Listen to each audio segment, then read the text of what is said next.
There you go. So welcome everybody to the 2022. It seems weird to even say that. I'm not sure where the last few years have gone. It's just a big ball of whatevers. My name is Allison. I'm one of the owners at Skydive Vancouver Island, along with my husband Gord, who is also on this call. A few years ago, we actually started doing virtual seminars for our safety day. There were good things that came out of COVID, Zoom being one of them.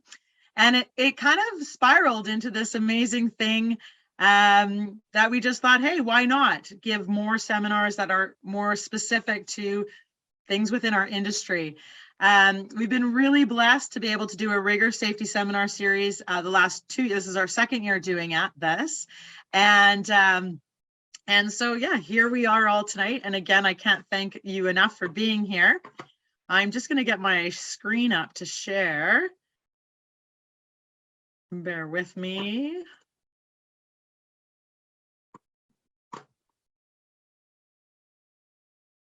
The joys of technology. There we go. So again, this is the Rigger and Packer Safety Seminar, and I'm going to get right into it. We have some amazing speakers today. First off is Bill Pentney. If you ever get the chance to meet Bill in person, he will be someone you will never be able to forget, especially his great laugh.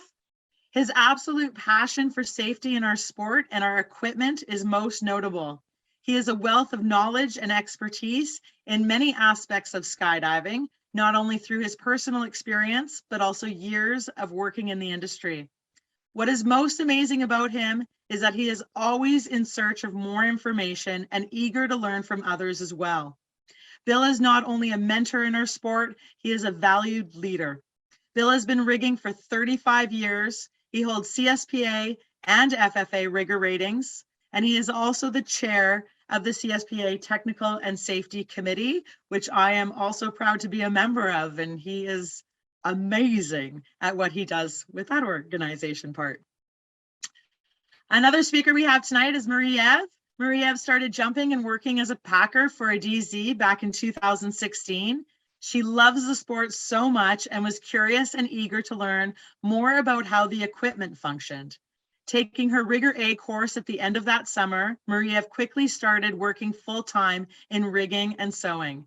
Today, she still learns a lot, and it is her dream and passion to share rigging knowledge and make it available to everyone. And if I also am correct, she is our only and first female rigger, and I don't know the quite correct terminologies, but she can correct me when she starts to present, rigger instructor. So she actually has gone through and teaches rigging as well. I believe that's correct. Lastly, we have Ariel Shields, currently holding a Rigger B rating with the CSPA, as well as a Rigger instructor rating. Ariel has been rigging for the last 6 years, training with Francois, Jeff, UPT's Kenneth, Bill Pentney, and many others. Ariel also has been an active skydiver for the last 10 years, being an AFF-I and tandem instructor. So I'm going to stop sharing my screen. Eventually my technology will work. There you go. So without further delay, again, thank you for being here. And Bill, I am going to pass the floor over to you.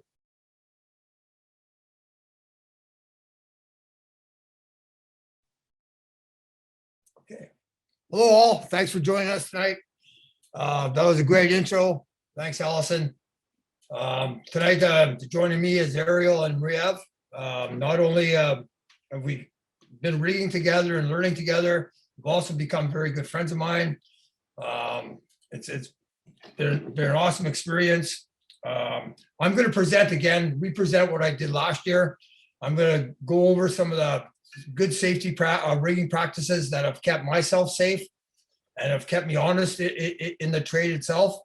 Then I'm going to pass over to either Marie-Eve or to Ariel, and Marie-Eve is going to talk about equipment wear and tear, and component inspections.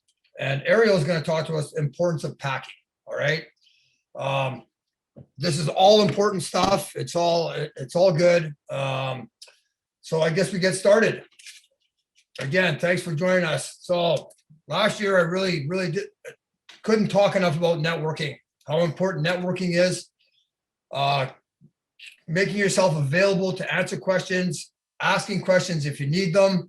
No one has ever turned anybody down for someone not knowing something. Obviously can't talk enough about how important it is for us to keep learning. Education is important. The networking is part of the whole education process. This is a good start tonight. I see there's 19 of us here ready to learn. Seminars, if you can do them. Talking to people. One of the things that we talked about, I'm privy to a special meeting once a month with safety officers from other countries. And one of the things we talked about is the lack of fire pits these days, and how much networking and how much learning and how much growing we did, not only for skydiving, but for rigging and for instructing and all the disciplines that we do in skydiving that we learned and talked about and discussed over the fire pit. It seems to be kind of a dying art now, and it's too bad, because that's definitely a great place to pass on information and also pick up information. Education goes along with networking, right? Continuing your education. We don't always know things. I mean, the sport changes so quickly and so fast. I packed a new javelin the other day, and I'm not sure exactly when they changed, but they changed the skyhook, right? So thank God I had the manual open, and the manual is on the new one. And now the cable goes through just on the side here, as opposed to at the yoke, right? But it was my first javelin, new javelin I packed, and I thought that was kind of neat. So we're always learning. Everybody learns at every level. And please don't ever think you know it all, because that's probably the biggest mistake you can make. Not only in learning our own education, we need to help educate, all right? We can't stress enough factor of passing on our information and our knowledge, and the sources that we learn from, and the people we learn from, and the people that help us, because this sport evolves so quickly. And we know that we talked about earlier this evening about packing tabs for flat packing. Well, they don't exist anymore, right? So, and it wasn't so long ago that they did exist, and that we all flat packed. So this sport, and we not only to keep it up ourselves, we have to pass this information on.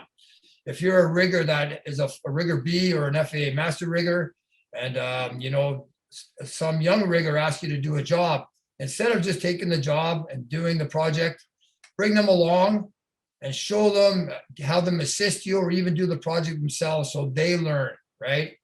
Obviously, it's not fair or right to work outside your rating, and it's hard to get to work, to do the work you need to do to be able to get the rating if you don't get an opportunity to try.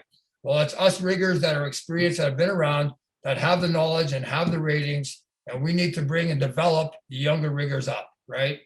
I'm pretty sure we all feel the same about this. It's very important. Again, all I'm talking about here still goes back into that networking, deal. Everyone I look at here, I pretty much, all the riggers that I know, there's some names I don't know here, but most of the people I know, we've been learning this together as long as I've known you guys.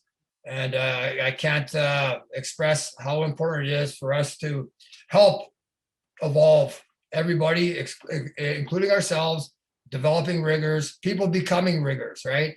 I know, Ariel, how many courses did you teach, Ariel? Are you muted? Okay. About 5 courses in the last year. Okay, out of the 4 rigger A courses of last year, I gave 3 of them. Perfect, right?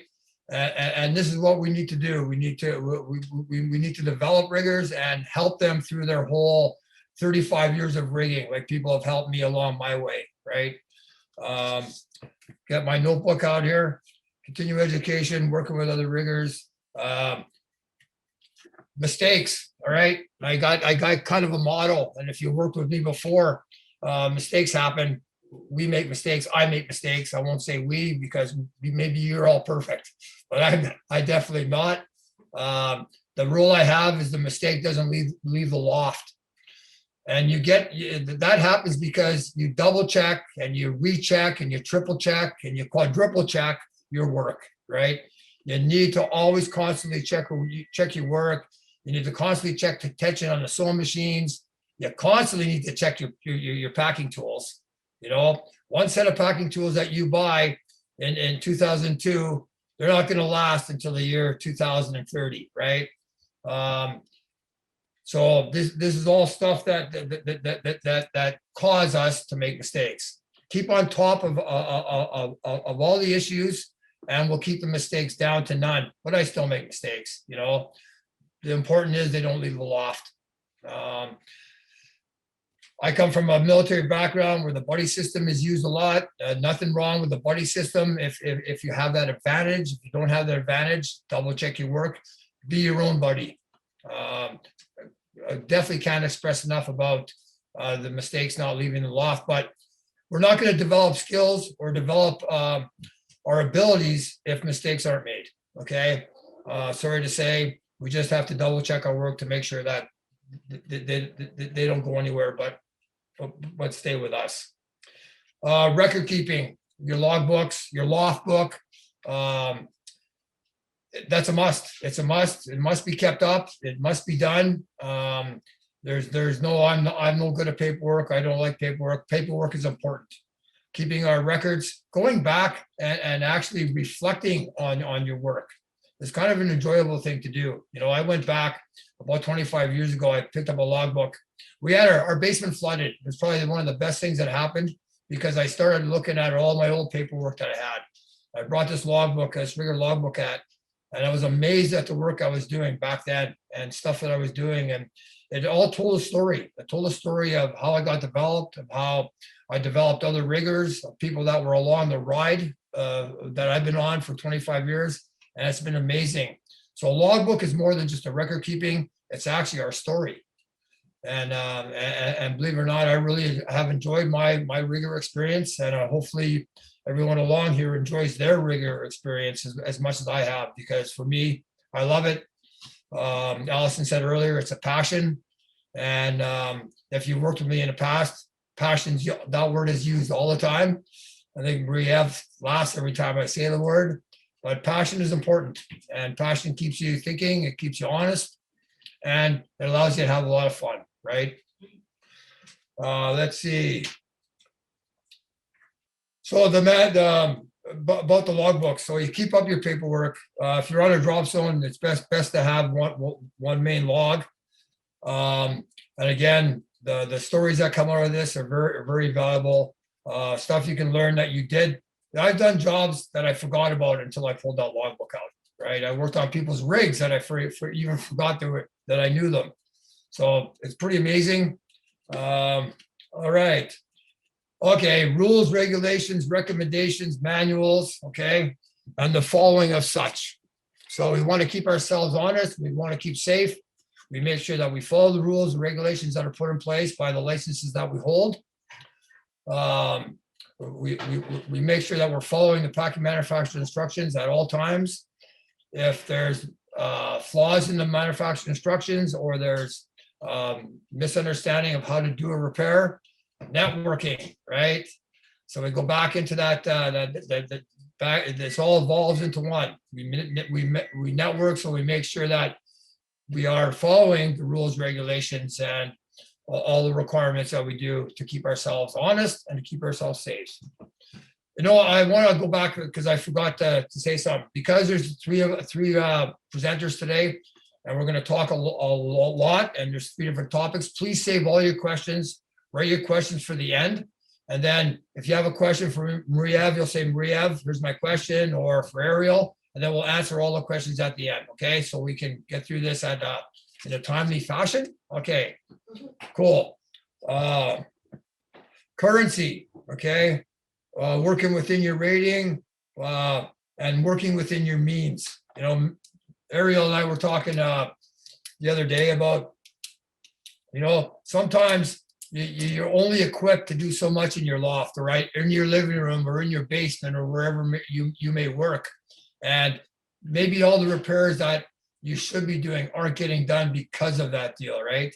And Ariel mentioned to me he got a new machine and how much has so changed with this new machine. I hope it didn't steal your story, Ariel. But the fact of the matter is that we don't want to do that. And if we can't do the job, we want to call someone who can do the job, and hopefully they're going to bring you along so you can partake in the repair itself. So everyone gets developed and everyone learns, right? Currency. Wow. Allison's going to laugh at currency, and so is Maria, because currency is a big topic in our committee for the Technical and Safety Board and our committee. And I won't get into it too much, but keep yourself current. It's hard if you live in a small place and assess the drop zone and there's 5 riggers. You might need to pack the 2 rigs you packed 3 or 4 times. Staying current, staying on top of sewing machines is important. You know, if you've been rigging a long time like me, yes, you don't go as uncurrent as quickly as someone that's new. Okay, how we be able to decide what's current and not current, we're working on that now. But definitely for someone that's been rigging 30, 25, 30, 40 years, you're not going to go as uncurrent as quickly as someone is that's been rigging for a year. You'll need to know. The problem with being uncurrent is everything that we do is muscle memory and dexterity. And if you don't keep up your muscle memory and dexterity, you lose it, and then the rigs get harder to pack, or the sewing repair gets harder to do. So this, when we say keep current, it's not really to keep, to prove to anybody. It's so you keep your skills up, so it's not as hard on you when it comes back to packing again in April or March, whenever we started. I packed 6 rigs last week. Thank God I'm current, because 6 rigs for an old guy is a lot of rigs. Okay, probably not for you guys that work on drop zones, but for some of us, it's quite a bit. Working within your rating, I already explained that. You know, obviously we have rules and regulations and ratings, but feel free to pick up the phone and say, listen, I have a harness repair I need to do. I'm only a rigger A1. Bill, would you mind if I assist you? I'll be the first one to say, send it down. Okay, come on down with it, and we'll work it together. And everybody else that has my opportunity, please pick up on this. Ethics, okay? I'm forever talking about ethics. And when I talk about ethics, I only want to talk quickly about the bad side of it.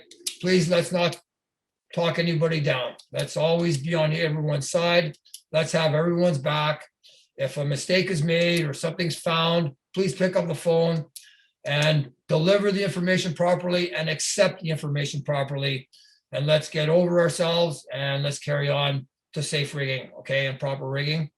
That's enough of that. Clean working environment. All right.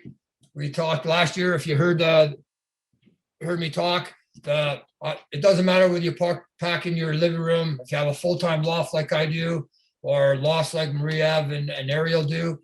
It doesn't matter as long as it's clean. Okay. Keep it clean. We obviously, when it comes to keeping your loft clean, we talk about tool control. Okay. And I already mentioned a little bit about your tool conditions. You know, tools are very, very important. They don't last forever. I'm forever buying packing paddles and temporary pins. And we're always making new pull-up cords, right? So not only are your tools going to be easier on you, they're going to be easier on the equipment, and makes the equipment last longer. Tool control, we know we don't have to talk too much about that. The importance of tool control, it's important.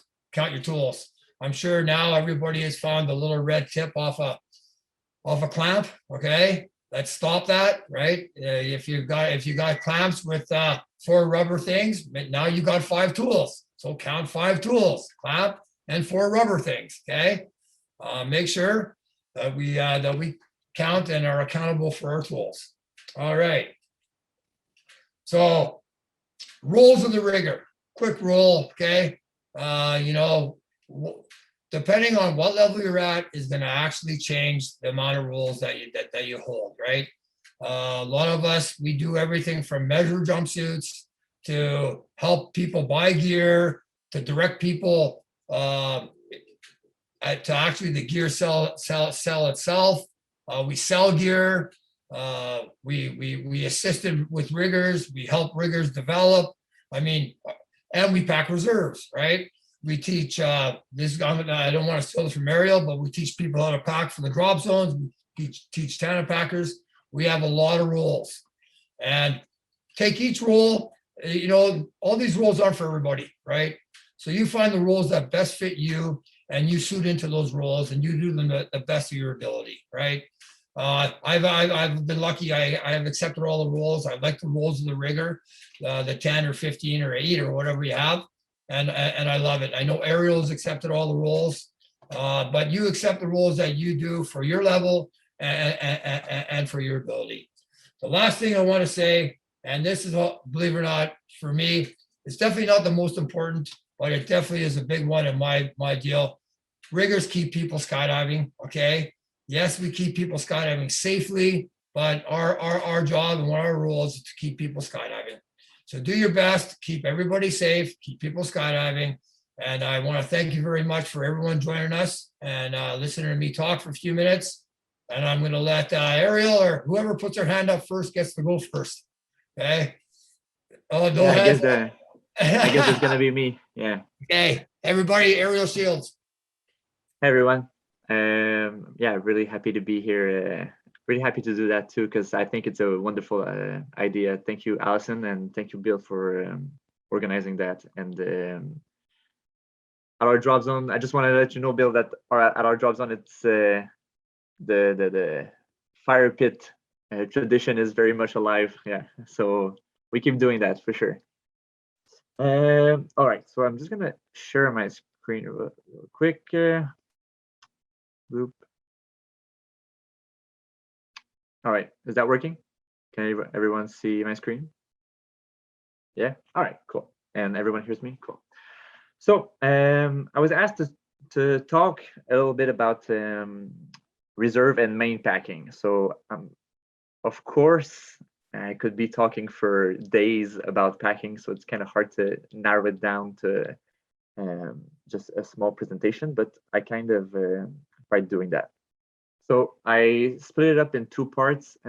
What I think is the bare minimums of what a reserve and a main packing should have, and I also included some, I don't know, for personal tips and tricks that I thought would be cool to share with you, because even though I know a lot of you have a lot more experience than I do, maybe some of you have less experience than I do, and if only one person gets to go home and have one more tip or trick in their toolbox, well, that's a win.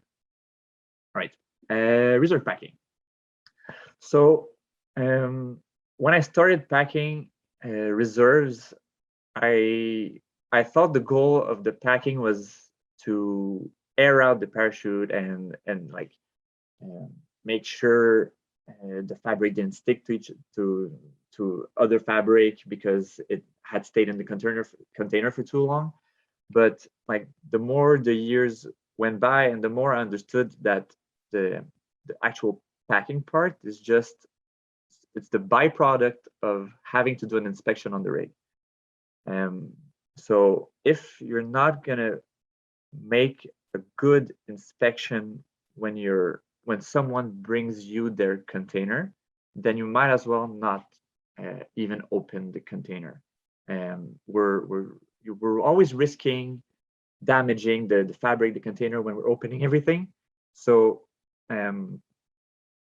we might as well do a really, really good inspection and also fill out, of course, all the proper paperwork when we're packing a reserve.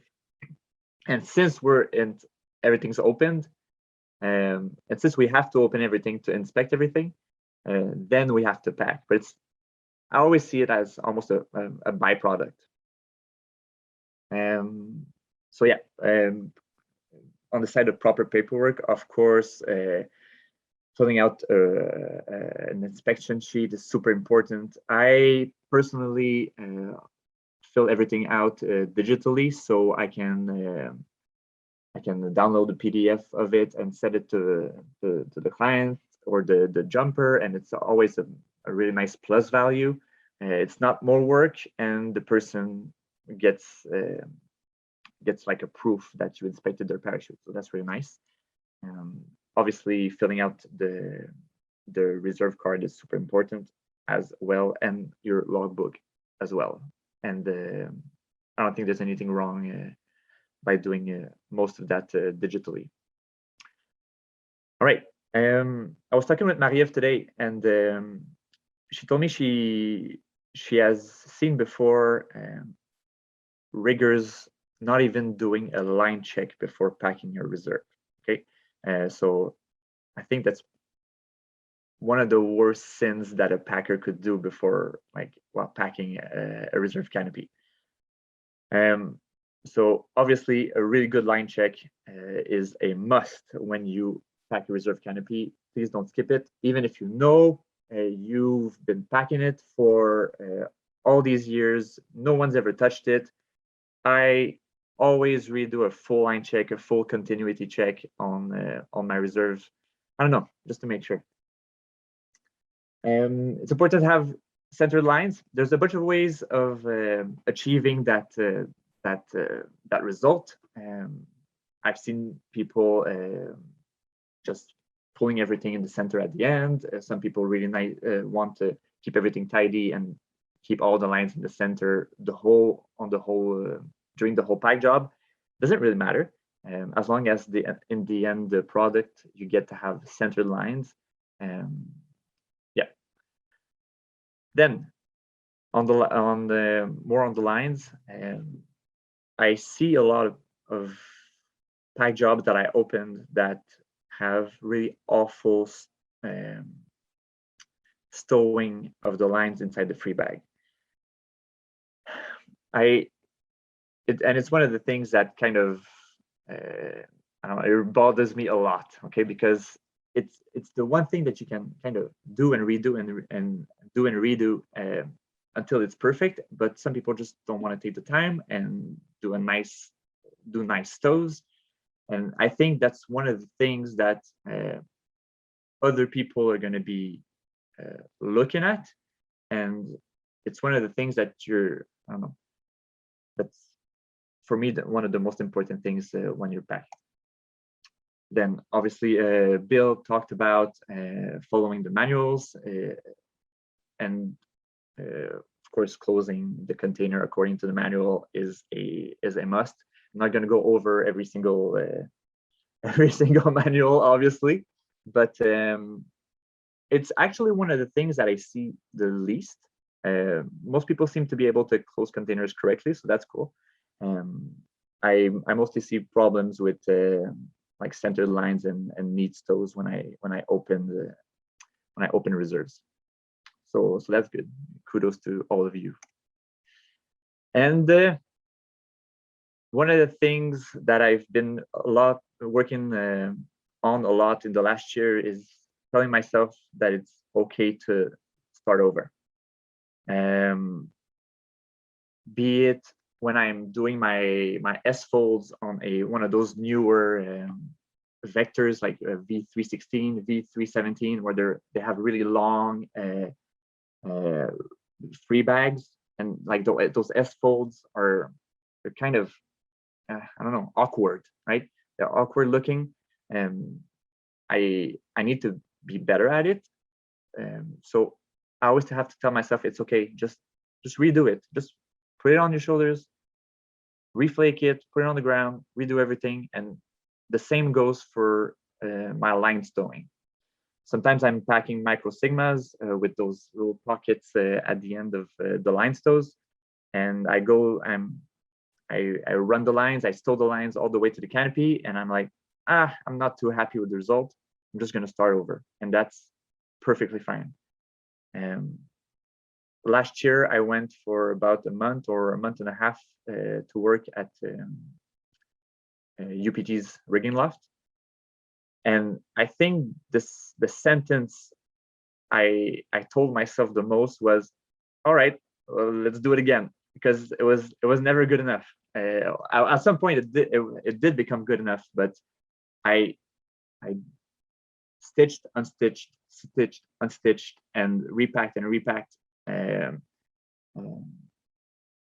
again and again, day in, day out, from 8 to 5. And some days there were no wins. Okay, I just didn't produce anything good up to standard, and that was perfectly fine because I got to dial in the philosophy of it's okay to start over.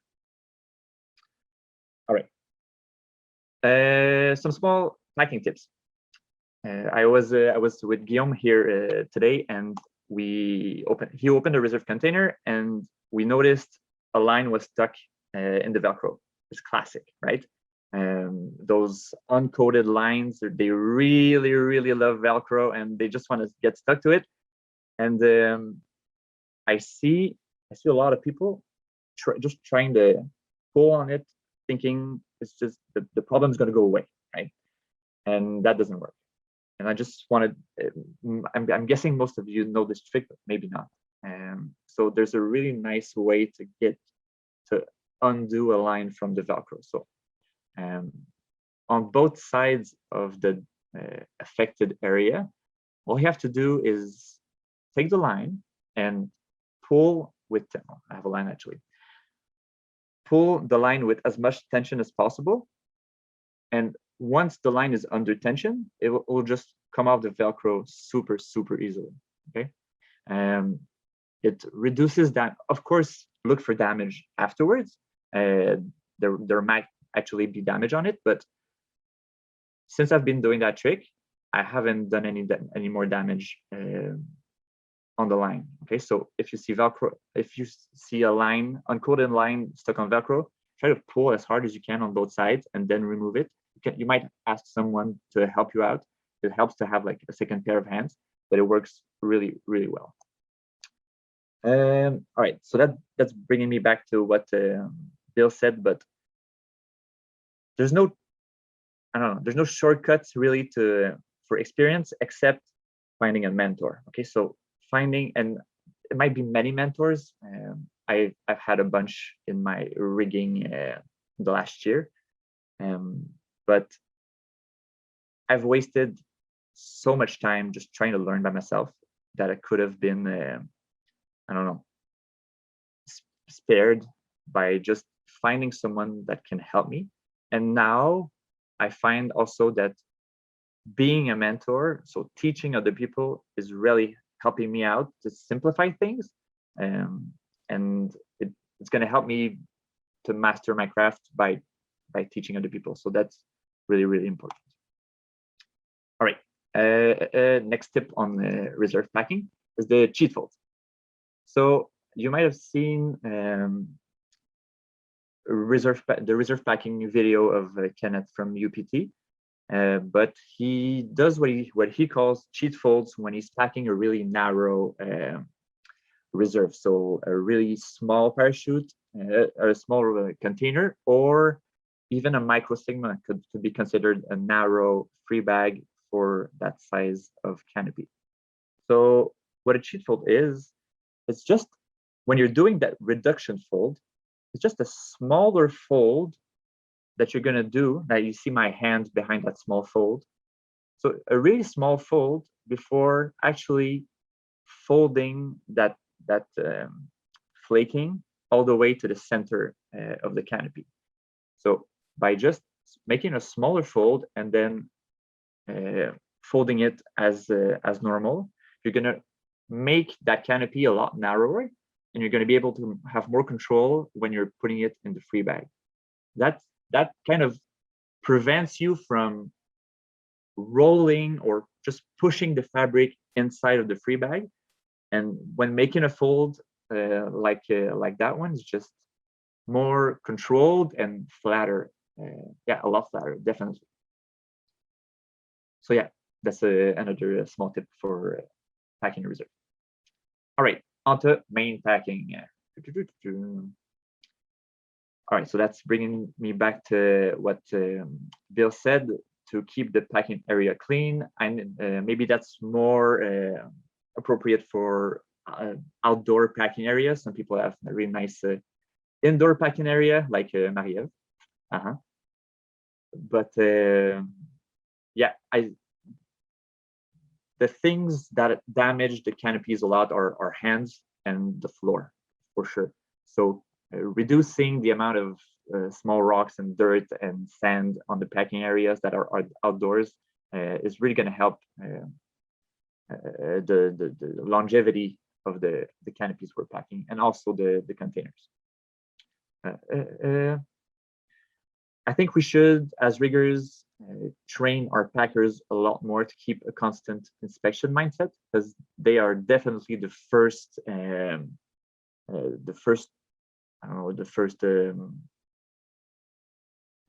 wave of I'm looking for the word. Well, all right, never mind. Just try to keep your riggers trained to keep an eye on the rigs, and try to make them understand what are the necessary areas to look for. I'm sorry. All right. Of course, do a good line check on the main canopies. Have an open slider. You're gonna save someone's neck for sure. And have a armed pilot chute are probably the three most important things when you're packing a main canopy.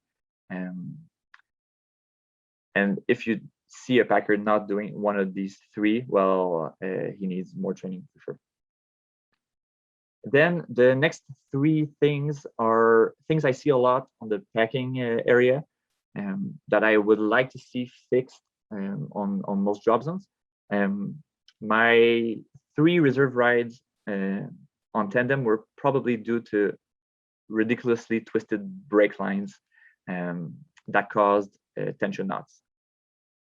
So having very twisted lines doesn't help at all to avoid tension knots, and I'm pretty sure that's why I got my 3 reserve rides. So you can teach, obviously, the instructors to get rid of the twists in the air, but sometimes they're a little bit more I don't know, cocky.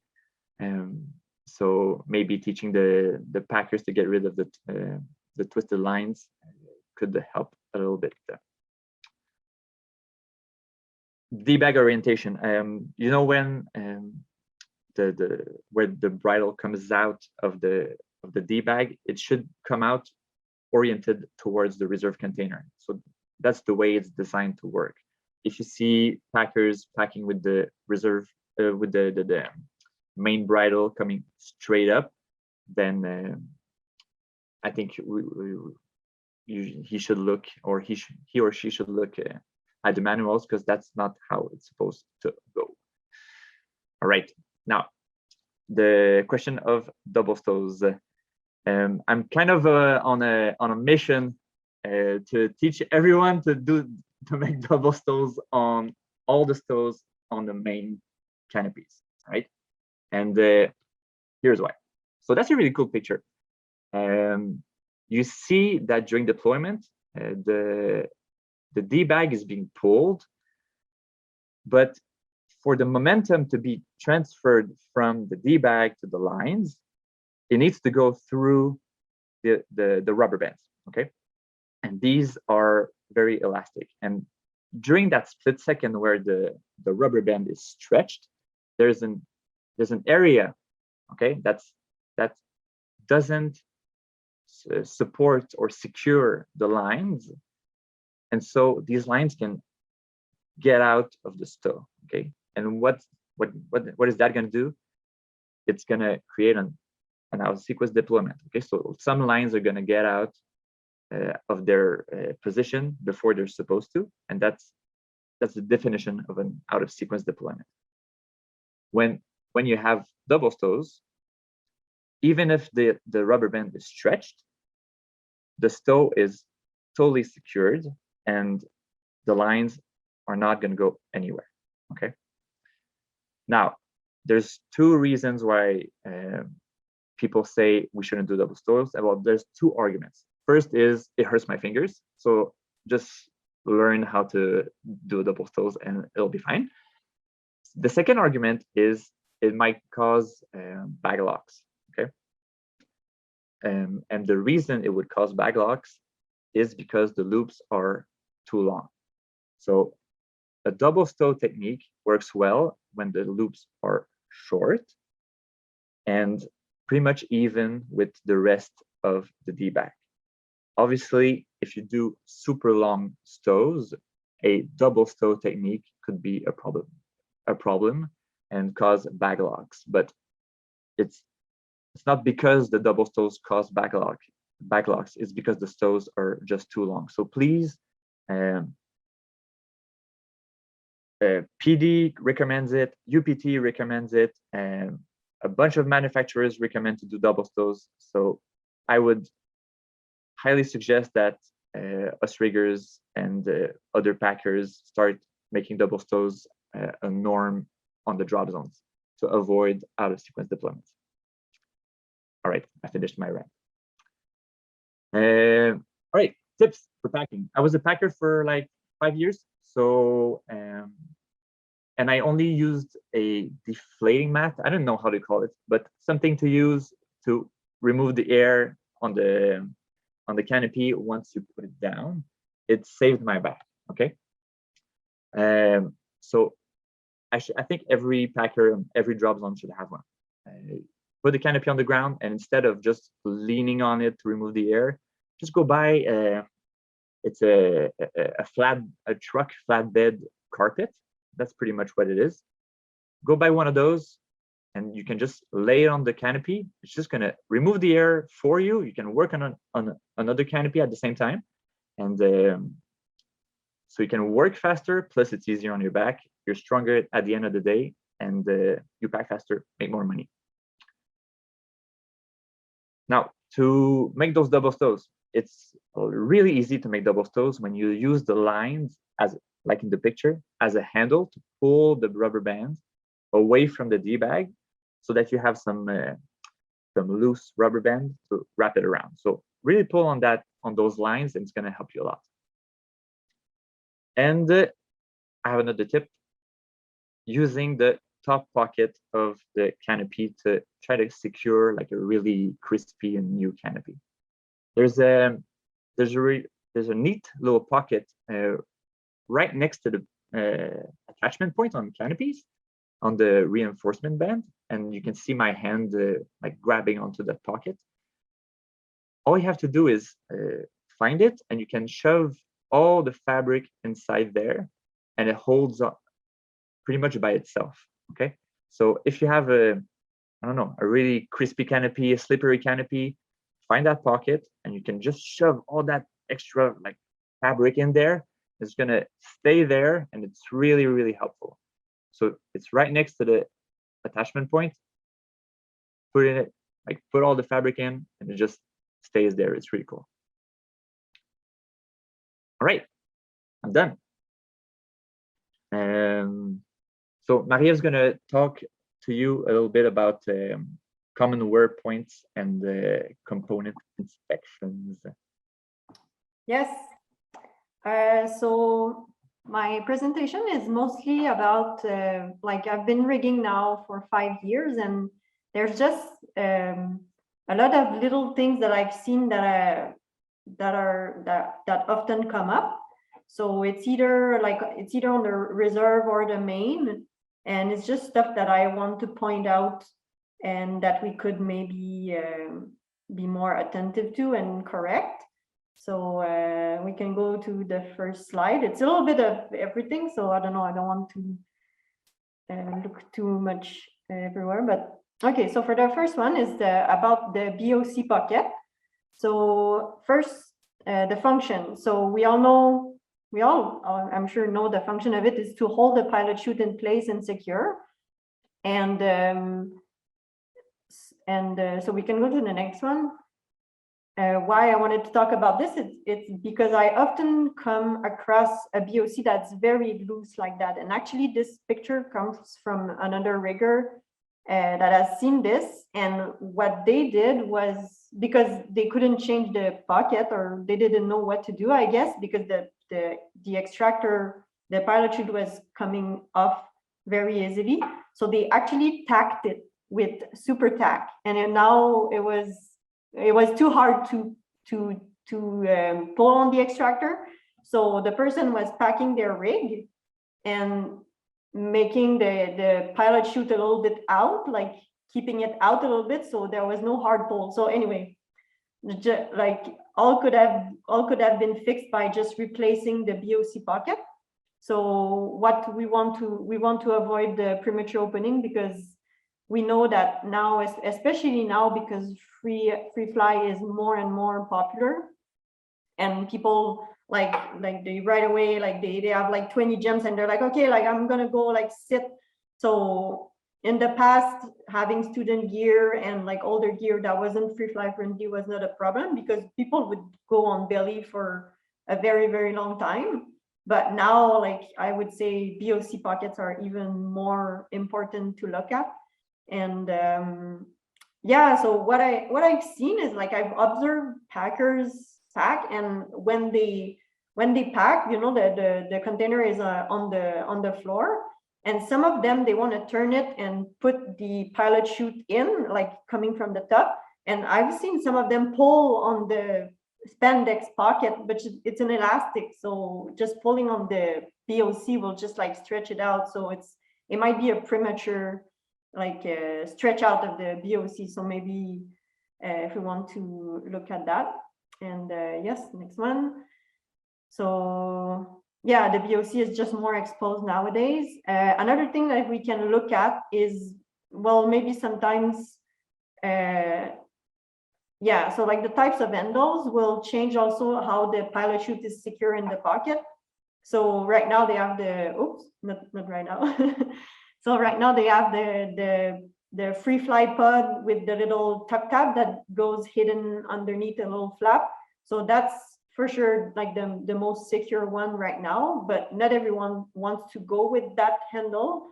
So another option to have a pilot chute that is secure is to choose between the ZP or F111. So the the ZP is actually very slippery. We all know that having a pilot chute that's made out of ZP will make it much more easy to just exit out of the pocket. So I guess that's why maybe student gear will most often come with pilot chute made of F111. So that's also, like, just last week I was telling someone like that, and that's what she ordered, because she had a premature opening, and she's like, I want the safest like pilot chute ever. So F111 is like an option that we can think of if the handle is not as secure.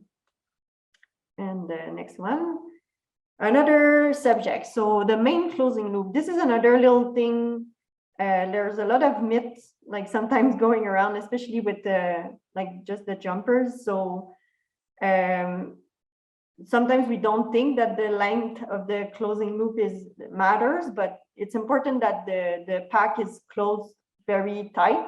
We like a tip that I have is like I just push with the tip of my finger on the pin, and if I'm able to move it way too easily, it's because it's too loose. So like it might be okay right there on the floor, but we gotta think that once we have the rig on, we're sitting at the not the landing area, but the boarding area, we're sitting in the plane, and then we might be in the door trying to go out, and like, so there might be many instances where if the main is not closed properly, like it just rubbing against something will just take the pin off. So it's very important to look at that. It's important to tell jumpers, like if you know they're going to downsize, of course the canopy is not going to take as much space in the container, so maybe just inform them like, hey, look at your closing loop.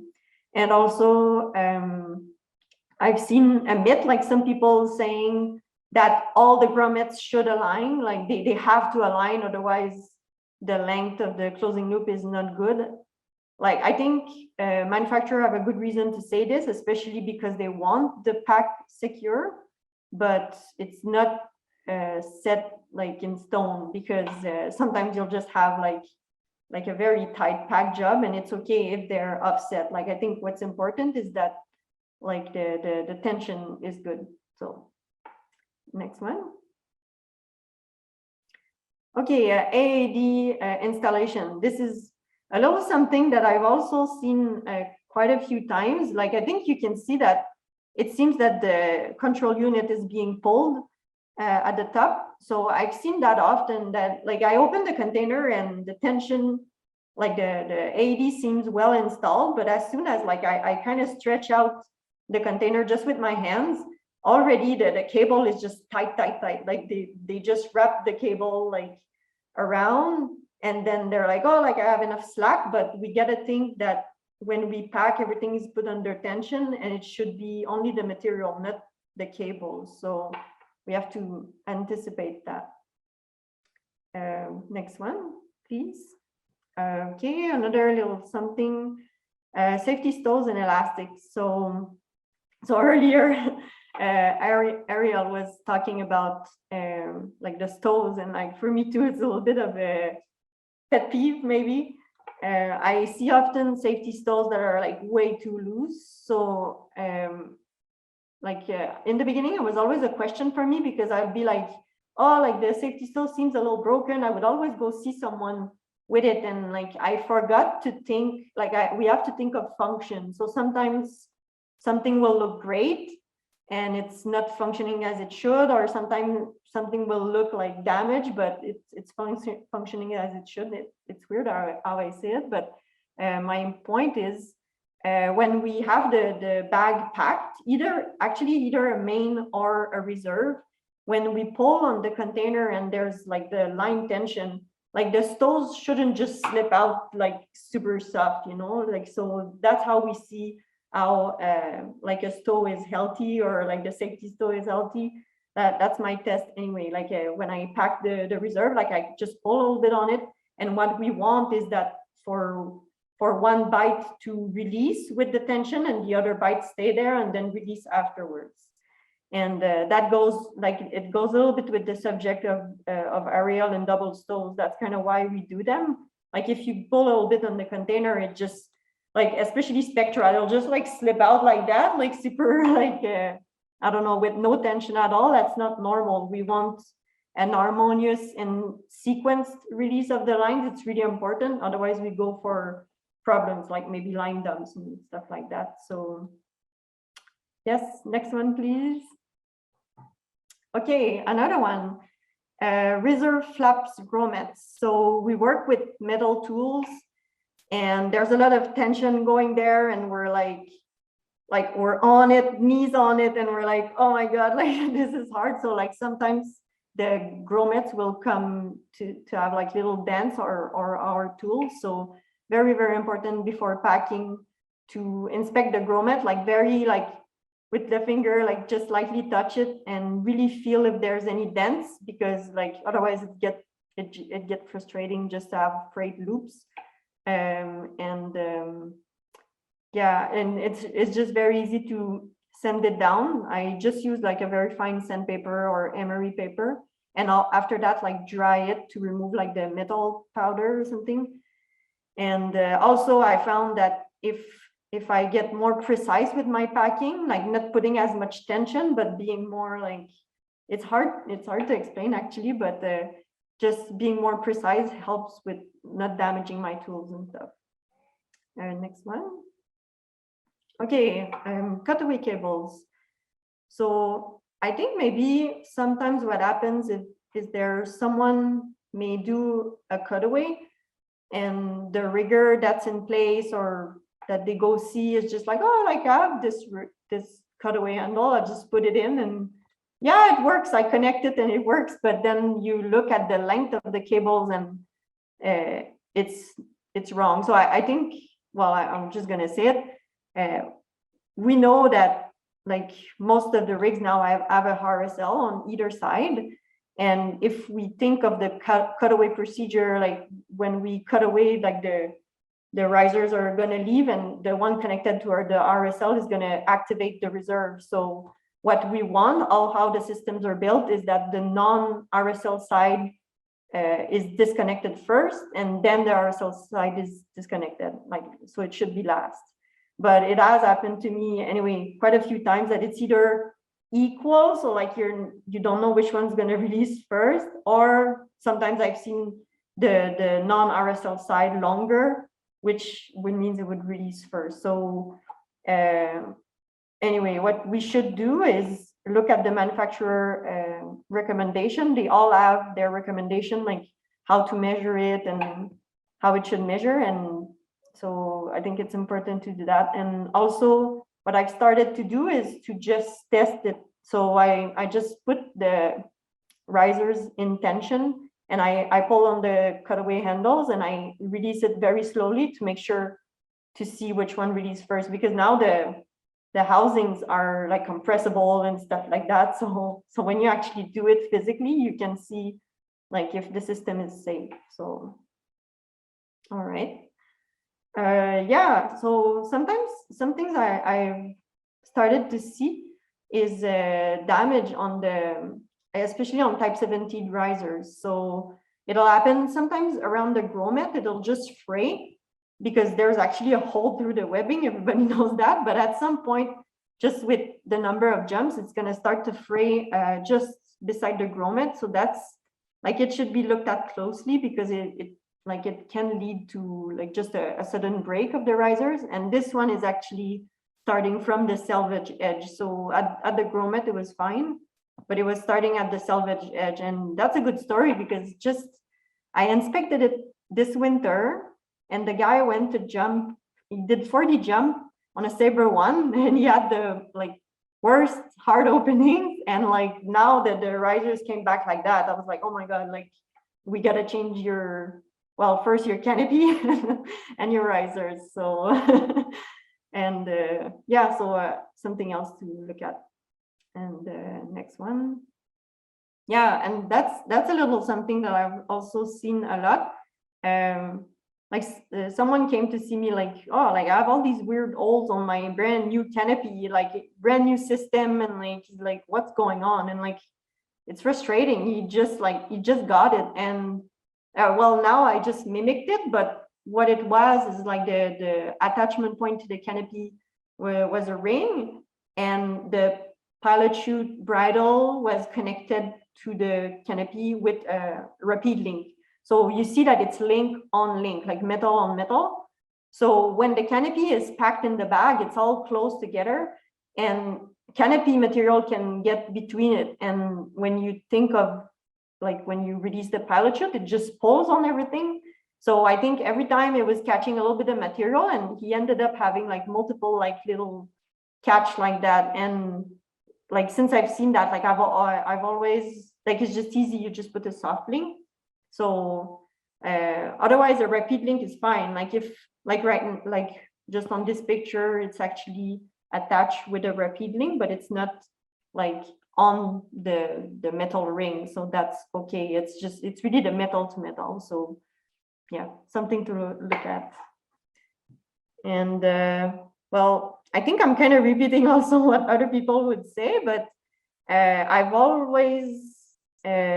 never been scared to ask questions, and I may be really annoying, but like I've always wanted to know, I really wanted to know more, but it served me a lot because now like I'm more comfortable when I do rigging. I used to be very scared of like touching the gear and stuff, and I would ask Bill, and I like Ariel would say, like I've had many mentors, and it helped me a great deal. And also, I don't want to repeat too much, but Bill was talking also about networking. So I just think it's very important to just, hey, like I'm seeing this, what is it? Or like I'll send so many emails to the companies and like asking them about their gear. I think it's very important to do the right thing and keep our standards high and keep learning. Yeah.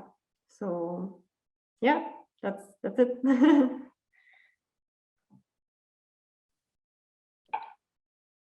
So Ariel, thanks. I'll just get you to stop sharing your page if you guys are done on that part. Awesome. My goodness, thank you guys so very much. I know Bill also talked about getting questions, comments, and those kind of things. Maria, thank you. You answered a couple questions that were in the comments there, so I appreciate that. And then just before we head into our questions section, I did want to talk about just briefly, Gord is going to post the link to the last couple of years, the Technical and Safety Committee for CSPA has dived into AIM reports.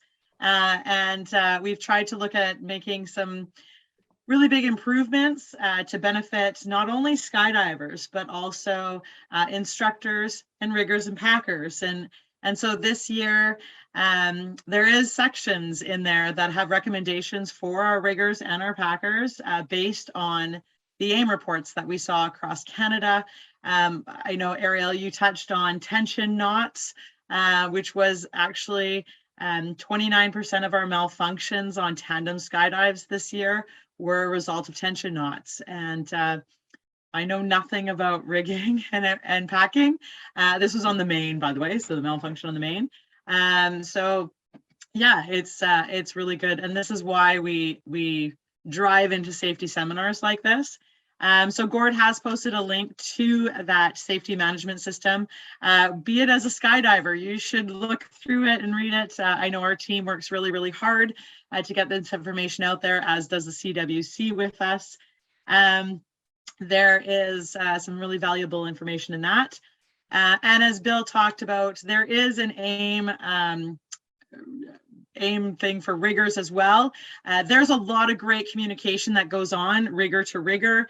We love keeping it that way, but obviously there's sometimes where solutions can't be found, and so that AIM report there for riggers to fill out is there for you to work to get it to the next level if needed.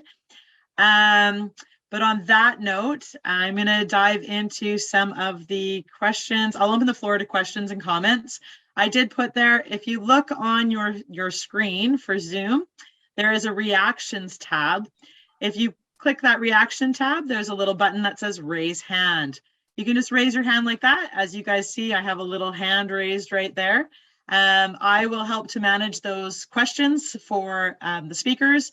And as Bill mentioned at the beginning, if it's for someone in particular, by all means, you can direct your question to them. If it's just for Bill or Marie-Eve or Ariel in general, they can manage the questions themselves that way. So opening up the floor, does anyone have any questions, comments?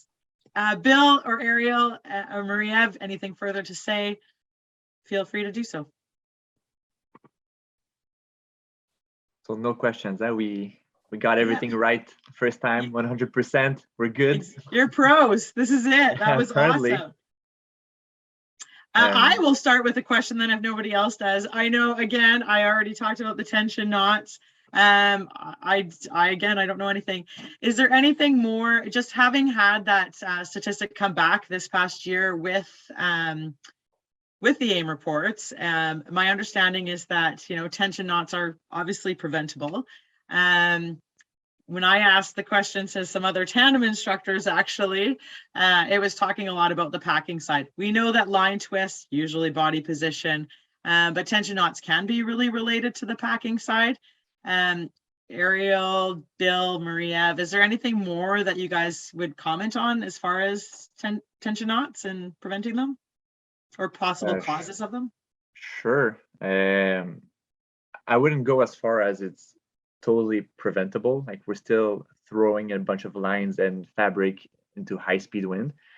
So it's kind of amazing that it opens correctly most of the time. It's great. But yeah, I think the untwisting the lines is a good avenue. Having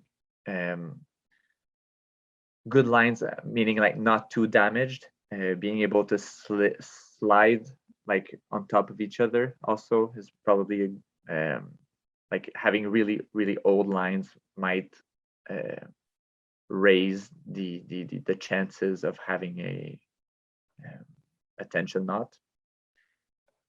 Well, yeah, it's not totally preventable, but having good line care, I guess, in general helps a lot. Yeah.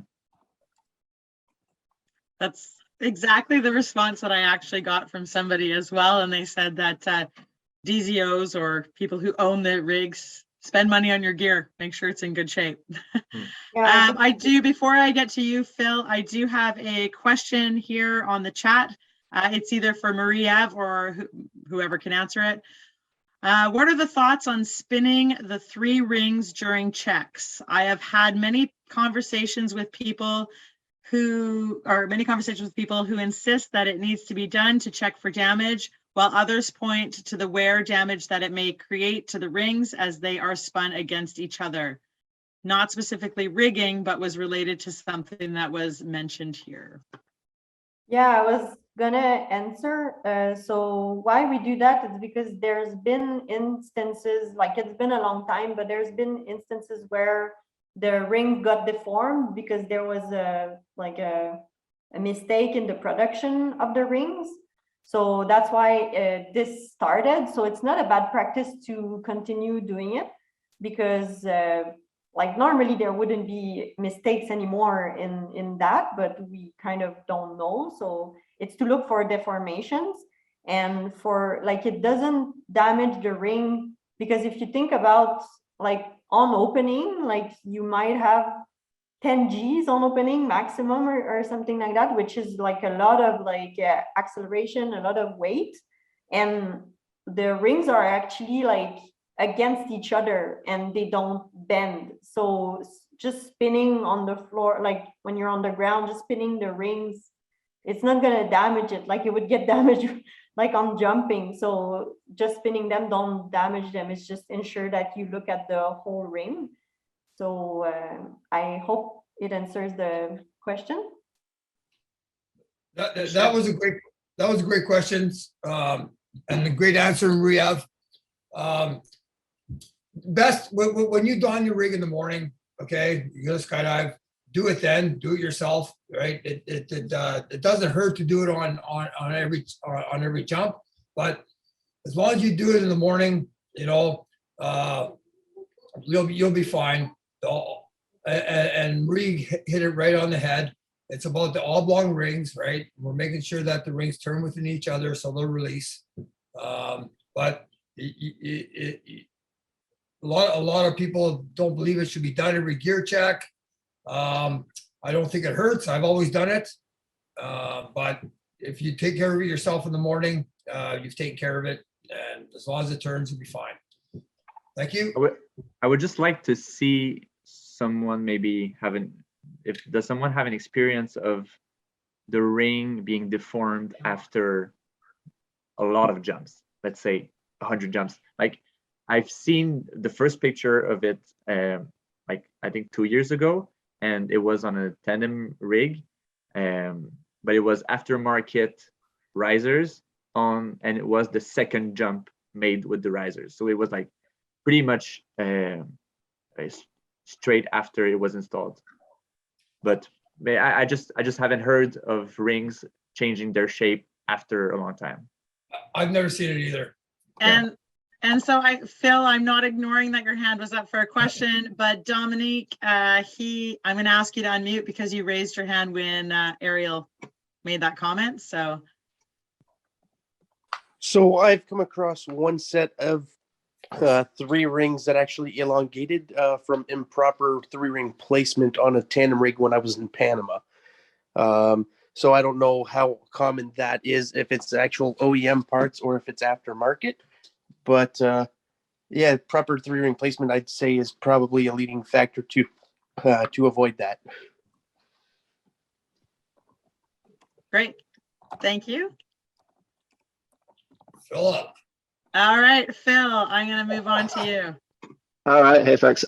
Just to add something to the bent rings. I know that's not skydiving related, but sometimes we do get base jumping equipment to inspect from local base jumpers, and Apex Base did have an issue with some rings that started bending. So just to say that there has been one manufacturer, not in skydiving, who did have that problem. Anyway, on to my question. So my question was about raising AAD activation altitudes. So it is something that it has been talked about by some people. I think PIA did do an investigation on it, I was wondering whether anybody here had thoughts, recommendations for anybody, whether anyone's asked, and whether they recommend some jumpers and not others to raise their activation altitude. Thank you. Wow, good question. I got mixed feelings about it, obviously, right? I got mixed feelings about on Cessna drop zones where the aircraft doesn't climb as high. This is the whole conversation of PIA, right? Obviously, making the jump altitudes or the opening altitudes higher, we can then increase the AAD openings, right? And it becomes safer that way. It also takes away from the skydive, right? There's only so much limit altitude we get. Even if we have aircraft, we're limited to 12.5 before we start using oxygen. And after the recent oxygen accident we had, they're starting to clamp down on anybody climbing over 12.5. So this is a very good topic, Phil. I'm not sure it's really a rigor topic as much as it is just a general skydiving safety topic, but I'd like to hear more opinions. I'm opinionated because I like to skydive and I like to fall as far as I can. I'm also safety, and you know, I talked to Bill Booth years ago, and his old attitude about making skydive safer was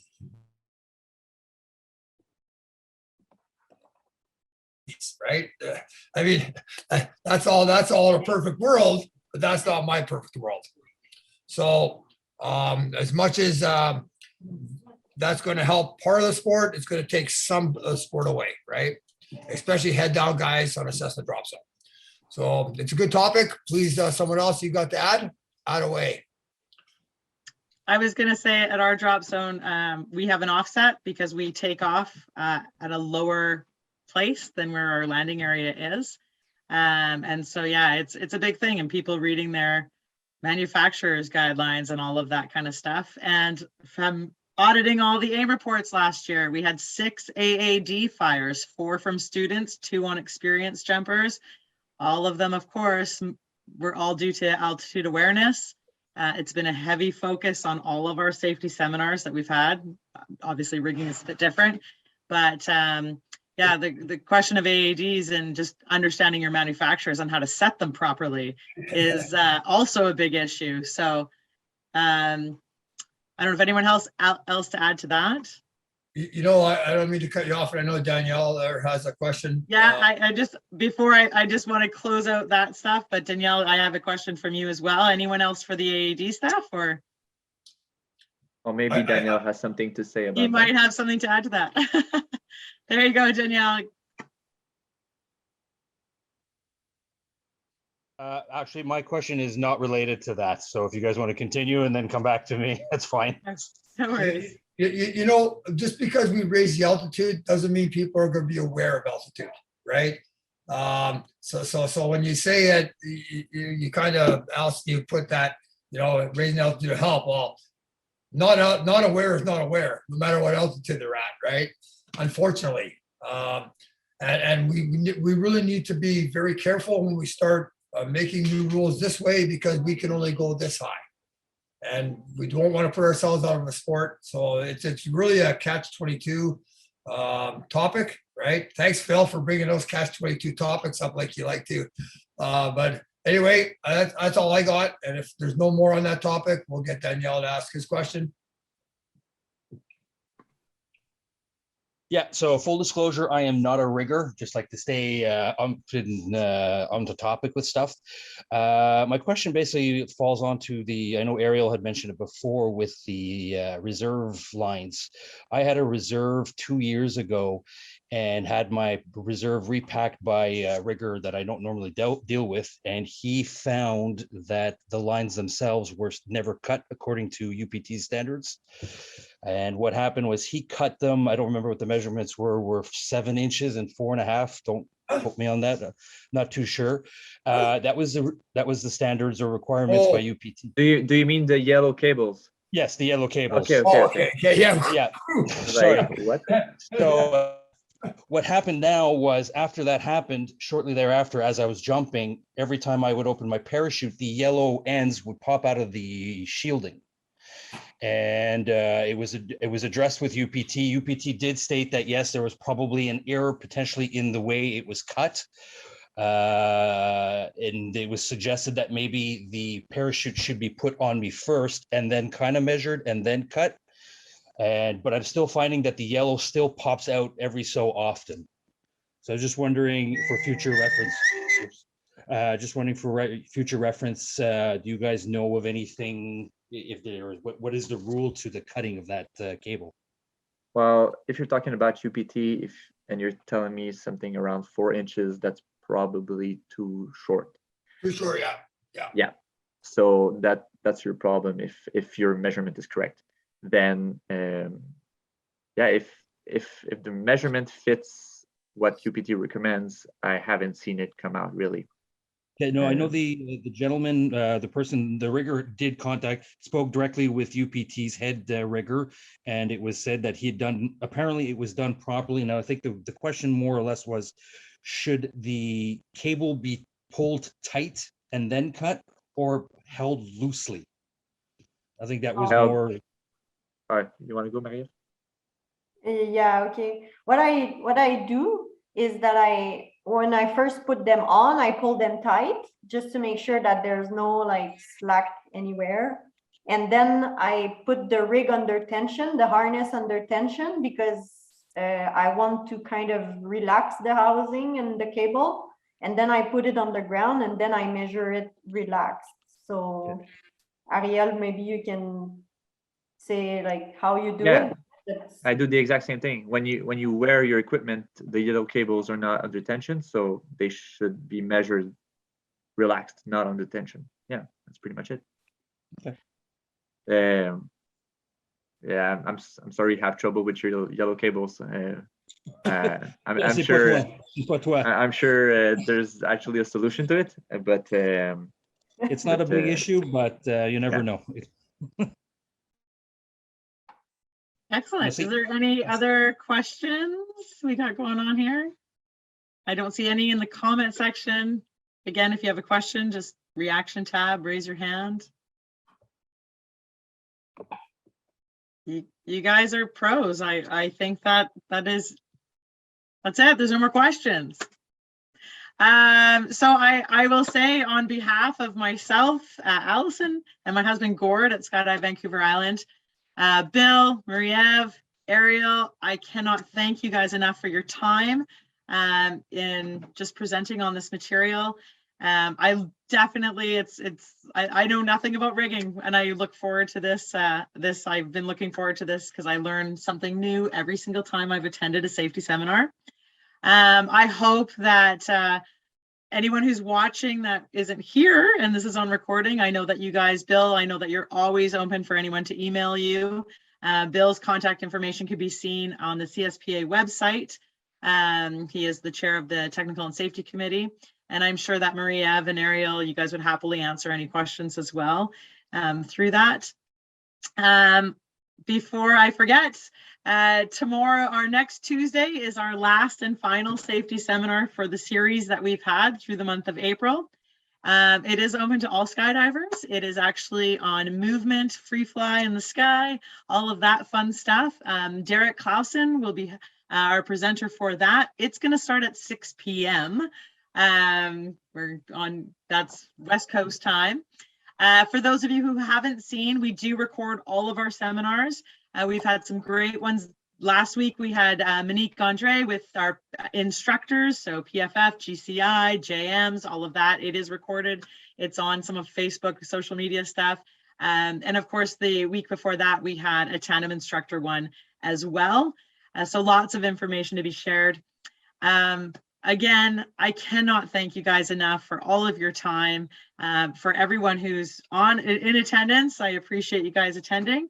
And I am going to stop recording this meeting, and then we'll keep the floor open for anyone who wants to just chat and keep going. Bill, Ariel, Marie-Eve, anything you want to say before I stop recording it?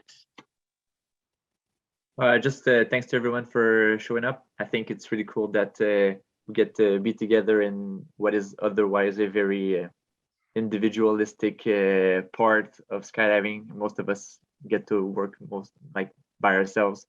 So it's really good to talk to everyone. Yeah. Bill, anything you want to add? Are you done with the recording? I will stop recording right now. Oh, Marie-Eve, anything you want to add before I stop recording? No, just thank you for organizing that. I think it's a great idea, and I wish it gets more popular. I already know some people who are not rigger who showed up, and I think it's really good. Maybe sometimes it's a bit too detailed, but I think it's good to get people interested. So Brilliant. All important information. So yeah, no, thank you again. And I know lots of people are going to be watching this after the fact that couldn't attend, that reached out to me. Cool. So, all right, here you go, Bill. I'm going to stop recording now. Thanks, everybody. Hey, guys, thank you so much. Okay.